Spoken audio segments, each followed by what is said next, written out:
Benedict really founded or really followed along with the whole idea of the monastic way of life, that we are called to seek God.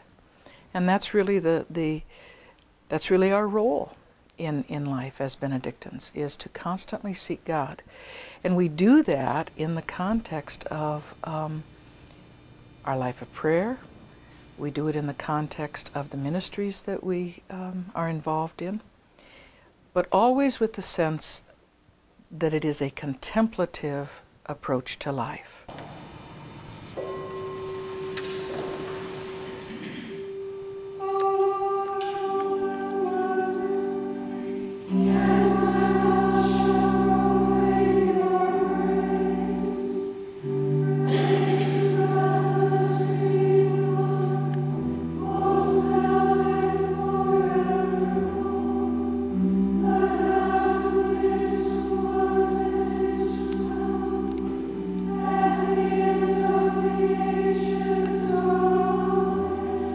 The rule of Benedict really supports and values hospitality,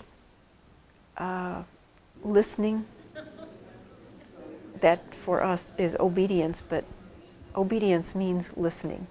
And that's how the rule starts. Listen with the ear of your heart. And a lot of today's world, there's a lot of competition. And for Benedict, it's more listen to one another. Hopefully we bring to it who we are and what we have learned over time, living and working together, trying to have good relationships with one another, which means you learn how to forgive and move on. You learn how to work together well. I've often explained being in community as, you know, this may sound kind of funny, but I use rocks because rocks have rough edges and some have sharp edges. But when we live together, we kind of rub against each other until we become smooth, and that way we learn how to live well together. If a person is constantly feeling kind of an emptiness or a tug at their heart, what a vocation really is following your deepest desire. If there is something there, you can't put your finger on it. It just keeps tugging at your heart. You work for the church, you teach, whatever you're doing. You come home at night and you feel like there's got to be more to life than this. I think what they're missing is companionship and someone to walk with, and that's who we are. We walk with one another in our ministries. The city of Jerusalem, if I can spot it right here, there's an old story that says, a Hebrew story that says, when God created the earth, He did so with 4 sacks of rocks. People get to know us by coming here. You know, we welcome our guests. In fact, in the rule, it says all guests are to be received as Christ, and so that's very important to us. When they come in to our building, there's someone at the welcome desk, and we call it a welcome desk.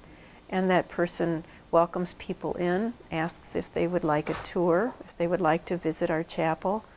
And then when they go through a tour with one of our sisters, they get to know a little bit about who we are, because we can't give a tour without giving away who we are. Coming here, we're working for the church, we're working for God, but we're doing it with the support of one another, and sometimes that's what's missing. It's having that constant support, other people who are doing the same kind of thing that you are, or who have the same desire, the deep desire that you have to do what God wants you to do, or to give yourself fully to what God wants, but you've just never, no one has ever said, have you ever considered entering religious life or living as a religious in the world today?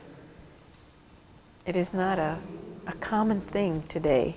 We do have prayer in the morning, 7:15, and Mass at 8, and we welcome people to join us for that as well. Oftentimes that's what draws a person. They come here and they all of a sudden they feel at home.